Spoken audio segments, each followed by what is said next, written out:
আর তার সন্তানেরা যদি আমার টাকা ফেরত না দেয় তাহলে পারে তার বিচার তুমি করবে, কবরও করবা, হাসরের ময়দানে করবে, আমাদের চোখের সামনে করবে। আল্লাহ ক্ষমা করবে না। আল্লাহ তুমি কবুল করে নাও। এ আল্লাহ, গভীর রাত্রে আমি দোয়া করছি, হয় তাদেরকে হেদায়েত দিবা, টাকা ফেরত দিবে, আর না হয় তাদের কঠিন বিচার করো। আল্লাহ আল্লাহ, এত টাকা আমি সইতে পারি না, এত টাকার ব্যথা আমি বলতে পারি না। এরা কষ্ট করে দাতারা টাকা দিয়েছে, মানুষে টাকা দিয়েছে, এরা গায়ের জোরে আত্মসাৎ করে বাড়ি পাকা করে বসবাস করছে। এদেরকে তুমি ক্ষমা করো না আল্লাহ, তোমার ইজ্জতের কসম, তোমার জাতের কসম, এদের বিচার করবা, এদের পক্ষ যারা নিয়েছে তাদেরও বিচার করবা। আল্লাহ এই কথাগুলো বলতেছি, যে জমির ওপরে দাঁড়িয়ে আছি কপাল পোড়া আমি, এই জমিটা সরকারের জমি, এটা রাস্তার জমি, এটা রাস্তার জমি। আমি মুসলমানদেরকে বলেছিলাম, এই মুসলমান আমাকে জমি দেন, এখানে টাকা দিয়ে কিনে নেব, দাম চাইনি, ন্যায্য টাকা দিয়েছি। তারা আমাকে ওই যে বাঁশ পুঁতা আছে ওখান থেকে দেখাচ্ছে, এখান থেকে আমাদের জমি এটা, অথচ এই পুরো জমিটা তারা রাস্তার কাছে বিক্রি করেছে অনেক আগে। তারপরে আমাকে মিথ্যা কথা বলে জমি দিয়েছে। এর মধ্যে থেকে দুইজন কবরে চলে গেছে। একজন ওখানে দাঁড়িয়ে বলেছিল, বাপু আমার এলা সব মুখস্থ আছে, এখান থেকে জমি। আল্লাহ সাক্ষী আছে, আমি যদি মিথ্যা কথা বলি আমার বিচার হবে। আর উনি কবরে চলে গেছে, ওনারও বিচার হবে, হবে হবে ইনশাআল্লাহ হবে। ওনার সন্তানেরা, ওনার আত্মীয় স্বজনে হয়তো কষ্ট পেতে পারেন। এই জমির যার ওপর স্টেজ এখন দাঁড়ানো, এই জমিটা ওনার 5 শতক আমার কাছে বিক্রি করেছেন। 1 আঙ্গুল ওনার জমি নাই এখানে। আমার থেকে 2,05,000 টাকা করে শতকে নিয়েছে এখানে। তাহলে কত টাকা গেছে? 10,50,000 টাকা নিয়েছে তার 3 সন্তান মিলে, 2 ছেলে আর 1 মেয়ে। আমার টাকা তো ফেরত দেয় নাই। রাস্তার এই পিছনের জমিটা পর্যন্ত আমার কুঁড়ে ঘর ভেঙে, রড সিমেন্ট, সাইকেল একটা ছিল, সব চুরি বরি করে ভাঙে তছরাজ করে এনেছে। ইউনিয়ন বোর্ডে বিচার দেওয়া হয়েছিল, এরা বিচার করে দেয়নি। সবার বিচার আল্লাহ করবে। ইতিহাস সাক্ষী, রবিউল ইসলাম ভাই মারা গেছেন, তার জন্য আমার প্রাণ কাঁদে। এই মাদ্রাসার যখন ঘাস ছিল, যখন এখানে কেউ দাঁড়াইতো না, তিনি প্রথম থেকে আমার সাথে ছিলেন। আপনার লুৎফর রহমান মোহরি সাহেব প্রথম থেকে আমার সাথে আছেন, আল্লাহ যেন হায়াত দারাজ করেন। আমার ভাই মুজিবুর রহমান, আলহাজ মুজিবুর রহমান, উনি এখানে আছেন, তিনিও প্রথম থেকে এখানে প্রশাসনিকভাবে সবভাবে আমাকে সহযোগিতা করেছেন। কি স্বার্থ আছে ওনার? ওনাকে তো 4 আনা পয়সা কোনো দিন দিইনি আমি, আত্মীয়তা সম্পর্ক কিন্তু নাই। এখানে উচিত ছিল এই জমিওয়ালারা কমপক্ষে আমার টাকাটা ফেরত দেওয়া। এখানে 21 থেকে 22 লক্ষ টাকা এরা আত্মসাৎ করেছে, আমাকে দেয় নাই। আমি কোর্টে যাই নাই, মামলা করি নাই। মামলা করলে পারে এদের শাস্তি আমি করতে পারতাম। আল্লাহ তাআলার রহমতে ক্ষমতা আল্লাহ দিয়েছেন আমাদের। প্রশাসন থেকে নিয়ে, সংসদ ভবন থেকে নিয়ে, গোয়েন্দা ডিপার্টমেন্ট থেকে নিয়ে সব জায়গায় আমাদের বন্ধু আছে, লোক আছে যারা আমাদেরকে সার পর্যন্ত ডাকে, যদিও আমরা সেই যোগ্যতা রাখি না। আমরা পারলে অ্যাকশন নিতে পারতাম, কিন্তু আমি তাদের থেকে সব থেকে বড় হাকিমের কাছে, সব থেকে বড় মালিকের কাছে বিচার দিয়ে রেখেছি। এদের বিচার দুনিয়াতে হবে, আখিরাতে হবে, আর না হয় জমি দিবে, না হয় আমাকে টাকা দিয়ে দিবে। এটা দুঃখের সাথে বলতেছি। একটা মানুষ কিভাবে মিথ্যা করে জমি বিক্রি করতে পারে? বলছে আপনি মাইপা নিলেন না, আপনি বুঝে নিলেন না। আমি কি ফেরেশতা? আমি কি সব জানি না? আমি উকিল, অ্যাডভোকেট, সব বুঝিয়ে গেল। আপনার মুখে জবান নেই, আপনি জানেন, জেনে শুনে কেমন এই কাজ করলেন? আমার মাইকের শব্দ যদি তাদের কানে পৌঁছে তো ভালো, আর যদি না পৌঁছে আপনারা পৌঁছাই দিবেন। এই মাদ্রাসা আল্লাহর কাছে আমি দোয়া করছি, কিয়ামত পর্যন্ত যেন আল্লাহ কবুল করে নেন। ইনশাআল্লাহ আল্লাহ কবুল করবেন ইনশাআল্লাহ। কারণ এখানে কামাই করার জন্য আমি এখানে মাদ্রাসা দিই নাই। আমার সন্তানেরা এখানে পড়ে নাই, কখনো পড়বে না। আমার আত্মীয় স্বজনে কেউ এখানে চাকরি করে না। এখানে আমার 4 আনা বেনিফিট নাই, বরঞ্চ 6 শতক জমি আমি এখানে কিনে রেখেছিলাম। দাদার বাড়ি, চাচা বাড়িদের পাশে একটা হয়তো কোনো সময় ঘর করা লাগবে, তাই রেখেছিলাম। সেই 6 শতক জমি এখানে আমি দিয়ে দিয়েছি, যেখানে আপনারা বসে আছেন। আমার 7 শতক জমি বিক্রি করে 17 লক্ষ টাকার, এখানে 12 কি 13 লক্ষ টাকা এখানেই আছে, এই জায়গাতেই আছে। এই টাকা আত্মসাৎ করে পাকা বাড়ি করেছে। ইনশাআল্লাহ বিচার হবে। বিচার যদি না হয় দুনিয়ায়, আখিরাতে হবে। আর যে লোক বিক্রি করে কবরে চলে গেছে 1 মাস পরে মনে হয়, হয়তো আল্লাহ আমার আওয়াজটাকে আল্লাহ শুনিয়ে দাও, আর তার সন্তানেরা যদি আমার টাকা ফেরত না দেয় তাহলে পারে তার বিচার তুমি করবে, কবরও করবে, হাসরের ময়দানে করবে, আমাদের চোখের সামনে করবে। আল্লাহ ক্ষমা করবে না। আল্লাহ তুমি কবুল করে নাও। এ আল্লাহ, গভীর রাত্রে আমি দোয়া করছি, হয় তাদেরকে হেদায়েত দিবা, টাকা ফেরত দিবে, আর না হয় তাদের কঠিন বিচার করো। আল্লাহ আল্লাহ, এত টাকা আমি সইতে পারি না, এত টাকার ব্যথা আমি বলতে পারি না। এরা কষ্ট করে দাতারা টাকা দিয়েছে, মানুষকে টাকা দিয়েছে, এরা গায়ের জোরে আত্মসাৎ করে বাড়ি পাকা করে বসবাস করছে।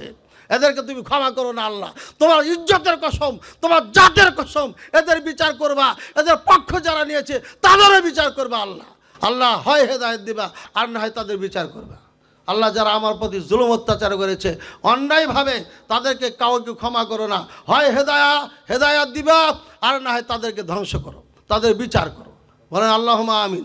আল্লাহ, এদেরকে ক্ষমা করো না, নানানভাবে আমাকে কষ্ট দিয়েছে, যারা দিচ্ছে এদেরকে ক্ষমা করিও না। আল্লাহ, এদেরকে ক্ষমা করো না, তোমার জাতেরও কসম করছি, আমাকে কষ্ট দিয়েছে, আমাকে যারা কষ্ট দিচ্ছে দিবে, এদেরকে ক্ষমা করো না। আল্লাহ, আমি তোমার জন্য কাজ করছি, তোমার জন্য আমি যেন কাজ করতে পারি।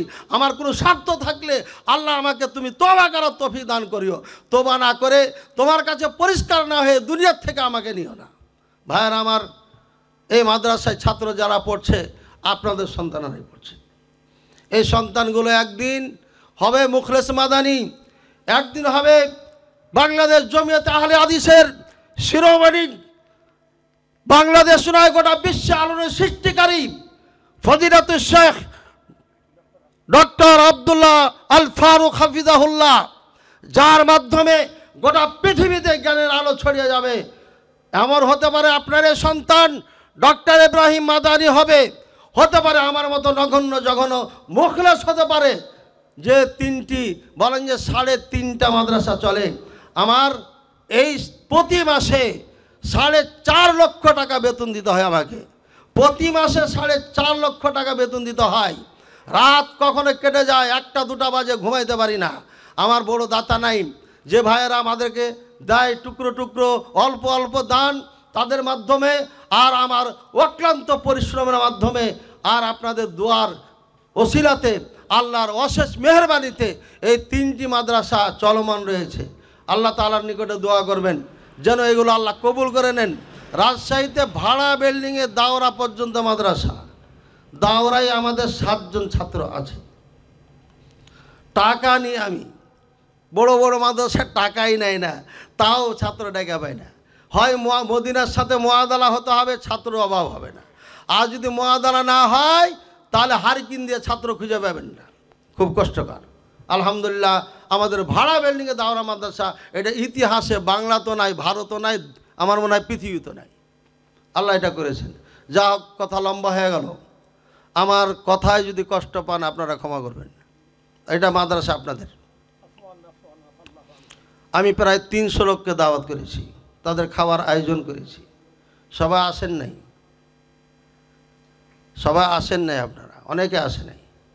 যারা এসেছেন টাকা দেন আর না দেন, কমপক্ষে এসেছেন তো ভাবিলাম যে না, এই লোকটা আমাকে ভালোবাসে, প্রতিষ্ঠানকে ভালোবাসে। আমার ভালোবাসার দরকার না, প্রতিষ্ঠানকে ভালোবাসে। আমি হতে পারে এখনই মরে যাব, 2 দিন পরে মরতে পারি, মরে তো যাব, থাকবো তো না। তো এই বিল্ডিং কাঁদতে, এই মাদ্রাসা কারা? আপনারাই দেখবেন, আপনারা চালাইবেন। আমি এই সুযোগ্য সন্তান তৈরি করে দিয়ে যাব, আমার এই ছাত্ররাই এই মাদ্রাসা চালাবে ইনশাআল্লাহ।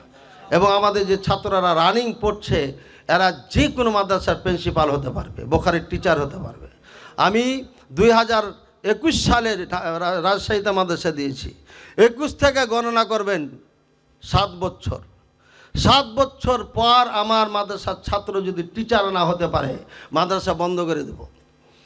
এমন পরিচালক বাংলাদেশে চ্যালেঞ্জ করা বলুক বুকে পাটা থাকলে যে আলিফ বা থেকে পড়ার পর আমার মাদ্রাসার টিচার বানাইছি, বোখারি পড়াইতে পারবে না বলতে ইনশাআল্লাহ। কিন্তু আমরা পারবো, কারণ আমাদের পরীক্ষিত, আমরা পেয়েছি আলহামদুলিল্লাহ। আপনারা সবাই দোয়া করবেন, আমাদেরকে পরামর্শ দিবেন, আমাদের পাশে থাকবেন। কিয়ামত পর্যন্ত দোয়া পাবেন আপনি। রবিউল ভাইয়ের জন্য আমরা প্রাণ খুলে দোয়া করছি, আল্লাহ তার কবরকে জান্নাতের টুকরা বানিয়ে দাও।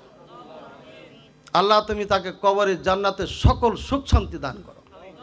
যারা আমাদের সাথে আছেন, জীবিত আছেন, ভবিষ্যতে আমাদের সাথে থাকবেন, প্রতিষ্ঠানের সাথে থাকবেন, তাদেরকে আল্লাহ জান্নাতি বানিয়ে দেন, জান্নাতের আহাল বানিয়ে দেন। তার আগে দুনিয়াতে জান্নাতি জীবনযাপন করার তৌফিক দান করেন। সেভাবে আমরা পারিনি, এবং শুধু ঢাকার থেকে ওনার মতো মানুষ এখানে এসে গেছেন, এটা আমাদের বড়, অনেক বড় পাওয়া। হ্যাঁ, ওনাদেরকে সে সম্মানই আমরা দিতে পারবো না, শুধু আমরা দোয়াটা করতে পারবো। এই জন্য ক্ষমা চেয়ে নিচ্ছি যে আমাদের ভুল ত্রুটি ছোট ভাই বা সন্তান হিসাবে দেখবেন ইনশাআল্লাহ। ইনশাআল্লাহ শাইখ আজকের যিনি দুইজন মেহমান ছিলেন আমাদের, তিনারা দুইজন আবার রাজশাহী শাখাতেও আমার 23শে ডিসেম্বরে ডেট দিয়েছেন। একজন মানুষকে দুইটা ডেট দিয়েছেন এক সিজনে, এটা খুব কঠিন, এটা খুবই কঠিন। আমি এটাও আশা করি যদি আমি মহিলা মাদ্রাসার জন্য চাই তাও দিবেন ইনশাআল্লাহ, ইনশাআল্লাহ দিবেন। তো যা হোক, আমি ওনাদের শুকরিয়া জ্ঞাপন মানে ধন্যবাদ জানিয়ে শেষ করতে পারবো না। আল্লাহ তাআলা ওনাদেরকে উত্তম প্রতিদান দান করুন দুনিয়াতে আখিরাতে, এবং তাদের মাধ্যমে আল্লাহ যেন এই দেশবাসী প্লাস বিশ্ববাসীকে আল্লাহ যেন উপকৃত করেন। খাস করে জমিয়তে আহলে হাদিস বাংলাদেশ যেভাবে এগিয়ে যাচ্ছে, আরও দুর্বার গতিতে যেন এগিয়ে যেতে পারে, এবং বাংলাদেশের আনাচে কানাচে যেন এই দিনের দাওয়াত ছড়িয়ে দিতে পারেন।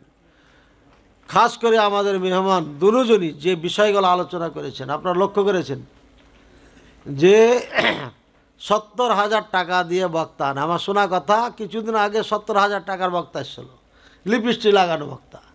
সেখানে মানুষ ছিল কি ছিল না? কেমন মানুষ ছিল? মোটামুটি কত মানুষ ছিল ভাই বলেন না, কারা ছিলেন? 400-500, কমই ছিল আর কি। এই লিপস্টিক মাহফিলে মানুষ হয়েছে, মানে দেশটা এটা হয়ে গেছে। ইলতামাসুল ইলম আন আসাগরিহিম, ইলম মানুষ নিবে কিয়ামতের একটা নিদর্শন, ছোটদের থেকে, বড়দের থেকে নিবে না। ছোট কারা? যাদের জ্ঞান কম তারা, বয়সে ছোট এটা নয়। আপনি এখন দেখেন গোটা দেশে দৃষ্টি দেন, বড় বড় ওলামায়ে কেরাম ঘরে বসে আছে, ডায়েরি ফাঁকা। কিন্তু যাদের মাদ্রাসার শিক্ষা নাই, কোরআন সুন্নাহ নাই, তারা কিন্তু আজকে সিরিয়াল দিতেই পারে না। আপনি খোঁজ নিয়ে দেখেন, একদম কিয়ামতের দ্বার প্রান্তে পৌঁছে গেছে এই পৃথিবী। তার একটা জ্বলন্ত প্রমাণ এই বাংলাদেশ থেকে শুরু হয়েছে। কারণ পূর্ব দিক থেকে দাজ্জাল বের হবে, আর এদের নারী পুরুষ সবাই দাজ্জালের সঙ্গী হবে।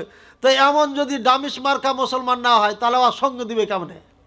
কাজী এরা এলেম ছাড়া হবে, লিপস্টিক বক্তাকে এরা অ্যাকসেপ্ট করবে, বিজ্ঞ ওলামায়ে কেরামদেরকে চিনবে না, তাদের আলোচনা ভালো লাগবে না।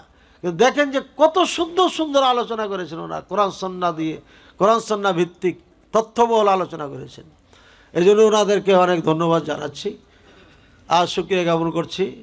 এলাকাবাসী যারা আপনারা সঙ্গ দিয়েছেন, কষ্ট করে এসে শুনেছেন, বসে থেকেছেন এই শীতে ঠান্ডাতে, আমি দোয়া করি এই এলাকাবাসীকে আল্লাহ কবুল করুন, এবং এই প্রতিষ্ঠানের পাশে তারা যেন দাঁড়ায়, এবং এই প্রতিষ্ঠানের একদিন দায়ভার এই এলাকারই সন্তানেরা নেবে ইনশাআল্লাহ। আমি বলেছিলাম যে এশিয়া মহাদেশের মধ্যে দেওবন্দ মাদ্রাসা এক ছাত্র দিয়ে শুরু হয়েছিল, এক টিচার এক ছাত্র। আজকে সেই দেওবন্দ মাদ্রাসার যেই শিক্ষা, যদিও কোরআন সুন্নাহ থেকে অনেক দূরে আছে, অনেক দূরে, একটু দুটি না, যেহেতু আমি সরাসরি দেওবন্দের ছাত্র, সুতরাং অনেক দূরে আছে। তারপরে যেইভাবে তারা শিক্ষা দেয়, প্রত্যেকটি ঘরে ঘরে পৌঁছে গেছে, লক্ষ লক্ষ লক্ষ আলেম তৈরি হয়েছে, গোটা ভারত উপমহাদেশ ছায়া গেছে এই মাদ্রাসা। অথচ একজন শিক্ষক একজন ছাত্র ছিল, ডালিম গাছের নিচে শিক্ষা দিয়েছিল, ডালিম গাছের নিচে। সুতরাং আমরা এখানে বিল্ডিং খাড়ো করতে পেরেছি আলহামদুলিল্লাহ। 1 কোটি টাকার নিচে নয় এই জমি আর বিল্ডিংয়ে, এত খরচ হয়েছে এখানে। সুতরাং এখান থেকে এলেম ছড়াবে না, এটা হতে পারে না। এই জন্য প্রত্যেকে আমরা দোয়া করি, আপনারা দোয়া করেন আমাদের এই ছাত্ররা, এই সন্তানেরা একদিন এটাকে দেওবন্দ না মদিনা বিশ্ববিদ্যালয়ে পরিণত করবেন ইনশাআল্লাহ। আল্লাহ কবুল করুন, আল্লাহুম্মা আমিন। আমরা খালি ভিত্তি দিয়ে গেলাম। আরও ধন্যবাদ না জানিয়ে পারছি না আমাদের শিক্ষক মহোদয় এবং ছাত্র ভাইদেরকে। আমাদের শ্রেণীর ছাত্ররা অক্লান্ত পরিশ্রম করছে, কয়দিন থেকে অক্লান্ত পরিশ্রম করে আজকে এই মাহফিল এভাবে সুন্দরভাবে আঞ্জাম দেওয়া আল্লাহ তৌফিক দান করেছেন, আলহামদুলিল্লাহ। এরপরে ধন্যবাদ জানাচ্ছি আমাদের কমিটির যে ভাই সব আছেন এখানে। আমি কয়েকজনের নাম নিয়েছি, আর অনেকের নাম নিই নাই। ওনারা মনে প্রাণে এই প্রতিষ্ঠানকে ভালোবাসে এবং আলহাজ মুজিবুর রহমান সাহেব, আমি একদিন সময় পেয়েছি এলাকায় থাকতে, হ্যাঁ গতকালকে, উনি পুরো দিন আমার সাথে ছিল, পুরো দিন ছিল সাথে, পুরোটা দিন দিয়েছেন উনি, আমাকে নিয়ে ঘুরেছেন, আলহামদুলিল্লাহ। তো আপনি কাজ করবেন না, কাউকে দিয়ে আল্লাহ করাই নেবে, কিন্তু আপনি বঞ্চিত হবেন। কাজ হবেই হবে। এই প্রতিষ্ঠান দাঁড়িয়েছে, দাঁড়াবে। এবং শায়েখেরা ঘোষণাও দিয়ে দিয়েছেন। কে ঘোষণা দিয়েছেন? 4 কোটি আহলে হাদিসের নেতা, 4 কোটি আহলে হাদিসের নেতা ডক্টর আব্দুল্লাহ ফারুক হাফিজাহুল্লাহ, যার কলমের ঘোচাতে গোটা বিশ্বের যে কোনো ভার্সিটি আপনার গ্রহণ করতে বাধ্য। এটা যেমন তেমন একটা সংগঠন না, একটা কলমের ঘোচার এত দাম, যে ভার্সিটিতে ঢুকে যাবে ওটা ফেরত আসবে না ইনশাআল্লাহ। তিনি এই ঘোষণা দিয়েছেন। সুতরাং আমাদের প্রতিষ্ঠান মদিনার সাথে না, গোটা আরব দেশের ভার্সিটির সাথে সম্পর্ক হবে ইনশাআল্লাহ, সম্পৃক্ত হবে এবং এখান থেকে যাবে ছাত্ররা ইনশাআল্লাহ, যাবে, আজ হোক কাল হোক যাবে। আল্লাহ তাআলা তৌফিক দান করুন। আপনারা সবাই দোয়া করবেন, আমাদের পরামর্শ দিবেন এবং যেভাবে একটা ভালো প্রতিষ্ঠান করা যায় সেভাবে আপনারা আমাদের পাশে থেকে পরামর্শ দিবেন। এবং আগামী জানুয়ারিতে এখানে 4 পর্যন্ত ক্লাস আমাদের চালু হচ্ছে। আপনারা প্রত্যেকই সন্তানকে এখানে দিবেন। আপনাদের বুঝতে পারলেন, আমাদের ছাত্রদের প্রতিভা বুঝতে পারলেন, ঘুম থেকে উঠে আসা ওরা ভালো এক বক্তা। সুতরাং এই মাদ্রাসায় যারা লেখাপড়া করবে তাদের জীবন নষ্ট হবে না। আমি একটা আয়াত পাঠ করি, আব্দুল আমানত ইলা আহলিহা, আমানত তার হকদারকে দিয়ে দাও। আমার কাছে আমানত এই বাচ্চাগুলো, আমি এটা মনে করি এই আমানত, এদেরকে আমি বিথায় যেতে দেবো না ইনশাআল্লাহ। আমার পুরো শক্তি দিয়ে আমি একটাকে আমি চন্দ্র সূর্যের মতো আলোকিত করতে চাই। যে কে এলাকায় থাকবে তারা যেন চন্দ্র সূর্যের মতো আলোকিত করে এলাকাকে, আমার এই টার্গেট। সাথে আমার শিক্ষক স্টাফ মহোদয় যারা আছেন, বেতনের দিকে দেখবেন না, আমি তো বেতন দিতে পারি না, সম্ভাবনা। আপনি দেখবেন আপনার দ্বারা একটা সন্তান তৈরি যদি হয়ে যায়, এটাই নাজাতের ওসিলা হয়ে যাবে, কিচ্ছু লাগবে না। আপনি যত আমল করেন এই আমল দিয়ে জান্নাত যেতে পারবেন না, কিন্তু আপনি যদি একটা গাছ লাগিয়ে দিতে পারেন, এই গাছ এরই মাধ্যমে জান্নাত যাওয়া সহজ হয়ে যাবে। আল্লাহ তাআলা আমাদের তৌফিক দান করুন। এই জন্য অন্তরের অন্তরস্থল থেকে ছাত্রদেরকে ভালোবেসে, প্রতিষ্ঠানকে ভালোবেসে আমরা আমাদের পুরা শ্রম দিয়ে চেষ্টা করে যাব ইনশাআল্লাহ। আল্লাহ তাআলা আমাদের সবাইকে তৌফিক দান করুন। আবারও সবাইকে, প্রশাসনকে, নেতৃবৃন্দকে, যারা যারা যেভাবে সহযোগিতা করেছেন সবাইকে ধন্যবাদ জানিয়ে আল্লাহ তাআলার অগণিত শুকরিয়া জ্ঞাপন করে আল্লাহুম্মা লাকাল হামদু ওয়া লাকা শুকরু ইয়া রব ও সাল্লাল্লাহু আলা নবিনা মুহাম্মদ ওয়া আলা আলিহি ওয়াসাল্লাম। আমরা এই মহতি মজলিসের সমাপ্তি ঘোষণা করছি। আল্লাহ তাআলা তুমি এই মজলিসকে কবুল করে নাও। আল্লাহ তাআলা আমাদের যে আলোচনা হয়েছে তা কবুল করে নাও। আমাদের ছাত্র, শিক্ষক, আমাদের সহযোগী, শ্রোতা যারা যেভাবে প্রতিষ্ঠানের পাশে দাঁড়িয়েছে সবাইকে আল্লাহ তুমি কবুল করে নাও। যারা বেঁচে আছেন তাদেরকে সুস্থ রাখুন আল্লাহ, বিপদমুক্ত রাখুন। যারা দুনিয়ার থেকে চলে গেছে তাদের কবরকে জান্নাতের টুকরা বানিয়ে দেন, তাদেরকে ক্ষমা করে দাও, তাদের প্রতি দয়া করো আল্লাহ। জান্নাতের বিছানা, জান্নাতের সুখ শান্তি তাদেরকে দান করো আল্লাহ। এখান থেকে না, গোটা বিশ্বের থেকে অনেক প্রবাসী ভাই আছে, দেশের থেকে আছে, যারা যারা আমার এই প্রতিষ্ঠানের সাথে সম্পৃক্ত আছে, যে যেভাবে আছে সবাইকে তুমি ক্ষমা করে দাও। সবাইকে আল্লাহ তুমি সুন্দর জীবন দান করো, বরকতময় জীবন দান করো, আনন্দময় জীবন দান করো। যারা এই দুনিয়ার থেকে চলে গেছেন, অনেক দাতা চলে গেছেন আমি জানি আল্লাহ, তাদেরকে তুমি ক্ষমা করে দাও, তাদের প্রতি দয়া করো, তাদের কবরকে জান্নাতের টুকরা বানিয়ে দাও। অনেক পিতা মাতা দাদা দাদি নানানি কবরে চলে গেছেন, তাদের সন্তানেরা এই মাদ্রাসার সাথে জড়িত আছে, আল্লাহ তাদেরকেও আল্লাহ ক্ষমা করে দাও, তাদের প্রতি দয়া করো, তাদের কবরকে জান্নাতের টুকরা বানিয়ে দাও। আমিন সুম্মা আমিন। ওয়া আখির দাওয়ানা আনিল হামদুলিল্লাহি রাব্বিল আলামিন ও সাল্লাল্লাহু আলা নবিনা মুহাম্মদ ওয়া আলা আলিহি ওয়া সাহবিহি ওয়া সাল্লাম। মজলিস শেষের দোয়া সুন্নাত তরিকায় মজলিস খতম করার সিস্টেম এটা এখন যেটা বলছি। আর যা দেখেছেন শুনেছেন ওগুলো সব শয়তানির পথ পদ্ধতি, এটাই হচ্ছে রাসূলুল্লাহ সাল্লাল্লাহু আলাইহি ওয়াসাল্লাম পথ পদ্ধতি। আমার সাথে আপনারা বলুন সুবহানাকা আল্লাহুম্মা ওয়া বিহামদিকা আশহাদু আল্লা ইলাহা ইল্লা আনতা আস্তাগফিরুকা ওয়া আতুবু ইলাইক। আসসালামু আলাইকুম ওয়া রাহমাতুল্লাহি ওয়া বারাকাতুহু।